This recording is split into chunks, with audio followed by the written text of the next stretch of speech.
오늘의 큐티 본문은 These also are sayings of the wise 라는 문장으로 시작합니다. 지혜로운 자들의 말인 셈입니다. 세상에 진짜 지혜가 있는 분은 누구입니까?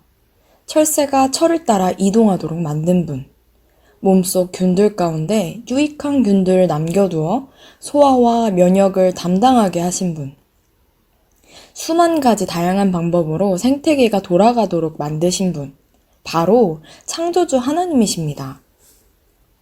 작가는 문장을 창조해내는 걸 업으로 삼습니다.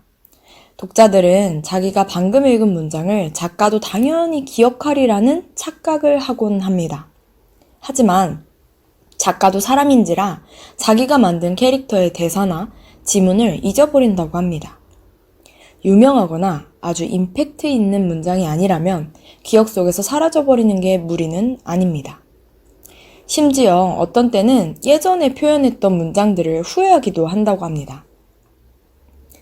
하나님은 작가가 아닙니다. 모든 시대를 초월한 문장을 만드시는 분도 아닙니다. 오늘 말씀은 몇 가지 상황에서 필요한 지혜를 알리고 있습니다. 우리 귀엔 일상생활 속에서 구체적으로 적용해야 할 훈계들로 들립니다. 분명히 구체적인 적용점이 있는 말씀들입니다. 하지만 오늘 말씀은 지혜롭게 사는 지침을 아는 것 이상의 힘을 갖고 있습니다. 단순히 지혜로워지는 방법 1, 2가 아닙니다. 단순한 레시피나 비법서가 아닌 힘을 주는 말씀입니다. 말씀대로 살게 하는 힘 말이죠. 말씀대로 살게 하는 힘은 하나님이 어떤 분이신가를 알게 될 때 얻을 수 있습니다. 따라서 말씀의 이면, 지혜를 전하시는 하나님을 알길 원하는 마음으로 말씀을 살펴보겠습니다. 첫 번째, 하나님은 하신 말씀에 1.1획의 번복이 없으십니다. 본문 초반에는 재판할 때에 in judging의 상황이 나옵니다.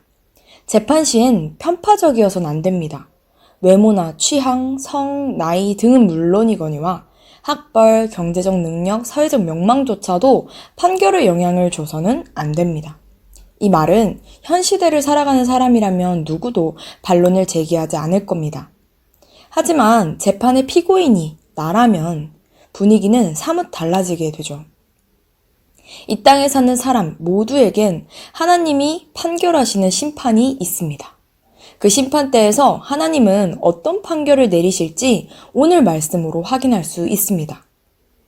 말씀에 따르면 하나님께서 죄인에게 죄값을 치르지 않고 무죄 판결을 내릴 가능성은 제로에 가깝습니다. 성실하게 살아왔다고? 직업이 사회에 환원적이었다고? 사람들에게 유익을 끼치는 물건을 개발해냈다고? 그 어떤 조건도 죄를 덮을 수 없는 게 이 재판의 기본 원칙입니다. 28절을 개역개정으로 보면 해석에 어려움이 있을 수 있어 NIV를 가져왔습니다.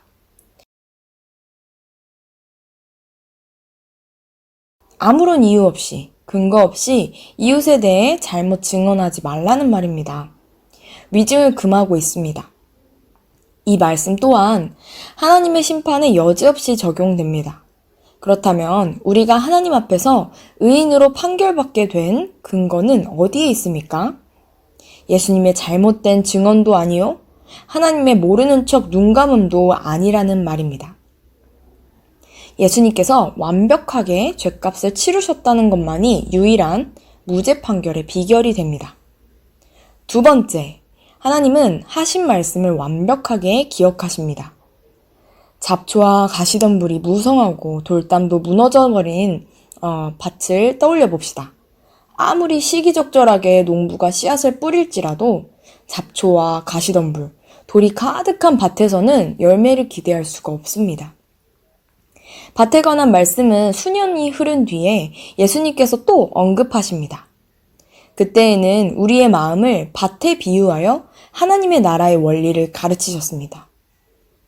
비유 속에서 말씀을 나타내는 씨앗이 우리 마음밭에 떨어진다면 언제 열매를 잘 맺겠습니까? 잡초와 가시덤불이 정리되고 무너진 돌담을 바로 세웠을 때가 아니겠습니까?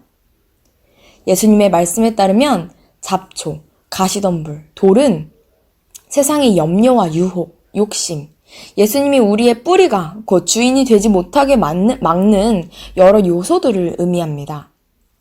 밭을 정리하는 것은 말씀에서와 같이 나를 위하여 해야 하는 일입니다. 지나가는 사람이 보기에 좋아 보이도록 밭을 가꿔야 하는 게 아닙니다. 밭을 가꾸지 않으면 쌓아둔 먹을 것 덕에 당장엔 문제 없어 보일지 몰라도 예고 없이 찾아오는 강도처럼 가난이 훅 찾아와 반드시 망하게 됩니다. 말씀을 통해 나의 경제생활의 성실성을 점검해 볼 수 있겠습니다. 반면 우리의 영원한 생명에 관하여서는 더 심각하게 살펴야 하지 않겠습니까? 혹여 쌓아둔 양식만으로 근근히 버티고 있는 건 아닌지, 밭을 엉망으로 두고 잠자고 있는 건 아닌지 점검해 봐야겠습니다. 여기서 잊지 말아야 하는 한 가지가 있습니다. 씨앗이 열매를 맺게 하는 것은 땅이라는 사실입니다. 농부의 수고만으로 열매가 맺어지는 것이 아닙니다. 땅이 필요한 양분들을 머금고 뿌리와 상호작용하기 때문에 씨앗이 자라서 열매를 맺을 수 있는 겁니다. 예수님의 말씀대로 농부는 이런 과정에서 일절 보탬이 되지 못합니다. 그가 밤낮 자고 깨고 하는 중에 씨가 나서 자라되 어떻게 그리 되는지를 알지 못하느니라. 하나님 나라는 우리에게 깨어있을 것을 경고합니다. 하지만 하나님 나라를 세우는 일은 오직 하나님의 은혜로 이뤄집니다. 밭을 수고하여 가꾸는 일은 하나님 나라를 뚝딱뚝딱 만드는 일이 아닙니다. 다만 우리는 하나님 나라를 임하게 하시는 예수님, 죄인들의 무죄 판결을 위해 온전한 죄값을 치르신 예수님을 구해야 합니다. 우리는 영적으로 어두워져가는 시대를 살고 있습니다. 코로나로 인한 비대면 시대에 우리는 온라인으로 간편하게 무수한 정보를 얻고 다양한 사람들과 수시로 소통합니다. 어느 때보다 세상의 소리와 지식, 가르침들이 크고 빈번하게 우리 귀에 들리는 게 사실입니다. 이 소리들이 돌과 가시덤불로써 우리 마음 가운데 떡하니 자리 잡고 있을 겁니다. 어떤 것들이 예수님을 따르지 못하게 하나요? 어떤 생각이 예수님을 나의 구원자로 여기지 않게 하나요? 오늘의 말씀을 다시 한번 더 묵상해 봅시다. 하나님께서 예비하신 구원의 길이자 우리의 뿌리 되신 예수님께서 어떤 일을 하셨는지를 관점으로 묵상해 보셨으면 좋겠습니다. 그럼 안녕! One, two, come on, I'm ready. 3, 4, do it, I'm ready.